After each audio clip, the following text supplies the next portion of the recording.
எல்லா வீட்லயும் சண்டேனாலே நான்வெஜ் கண்டிப்பா இருக்கும். அதுவும் சிக்கன் எடுத்தீங்கன்னா இந்த ரெசிபி செஞ்சு பாருங்க. டேஸ்ட் அட்டகாசமா இருக்கும். நீங்க செஞ்ச உடனே காலி ஆயிரும். அந்த அளவுக்கு இது ஒரு டேஸ்ட் சூப்பரா இருக்கும். அதுக்கு ஃபர்ஸ்ட் ஒரு கடாய் எடுத்துட்டு 2 டேபிள் ஸ்பூன் நல்லெண்ணெய் ஊத்திட்டு சோம்பு சேர்த்து பொரிஞ்சதுக்கு அப்புறம் 2 வெங்காயம் அரைச்சு வச்சிருக்கேன், அதை சேர்த்துக்கோங்க. வெங்காயம் நல்லா பச்சை வாசனை போனோம் வதங்கினதுக்கு அப்புறம் இஞ்சி பூண்டு பேஸ்ட் சேர்த்து அதையும் வதக்கிக்கோங்க. இதோட 2 தக்காளி அரைச்சு வச்சிருக்கேன், அதையும் சேர்த்து நல்லா வதக்கிக்கிடலாம். இதுல பாத்தீங்கன்னா மஞ்சள் தூள், மிளகாய் தூள், அப்புறம் குழம்பு தூள், கரம் மசாலா இதெல்லாம் சேர்த்து நல்லா கலந்ததுக்கு அப்புறம் ஒரு 1/2 கிளாஸ் தண்ணி ஊத்தி நல்லா கொதிக்க விடுங்க.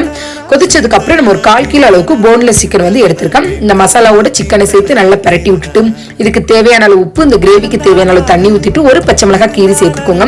சேர்த்து நல்லா கலந்து விட்டு மூடி வச்சு ஒரு 10 நிமிஷம் நல்லா கொதிக்க விட்டுட்டு ஃபைனலா பாத்தீங்கன்னா 2 ஸ்பூன் மிளகு, 1 ஸ்பூன் சீரகம் சேர்த்து நல்லா பவுடர் பண்ணி இதுல சேர்த்துட்டு ஒரு கைப்பிடி அளவுக்கு கருவேப்பிலை, மல்லி இலை சேர்த்து கொதிக்க விட்டு எடுத்தீங்கன்னா சூப்பர் டேஸ்டியான பெப்பர் சிக்கன் கிரேவி ரெடி. இந்த டேஸ்ட் சூப்பரா இருக்கும். கண்டிப்பா நீங்களும் செஞ்சு பார்த்து சாப்பிட்டு கமெண்ட் பண்ணுங்க.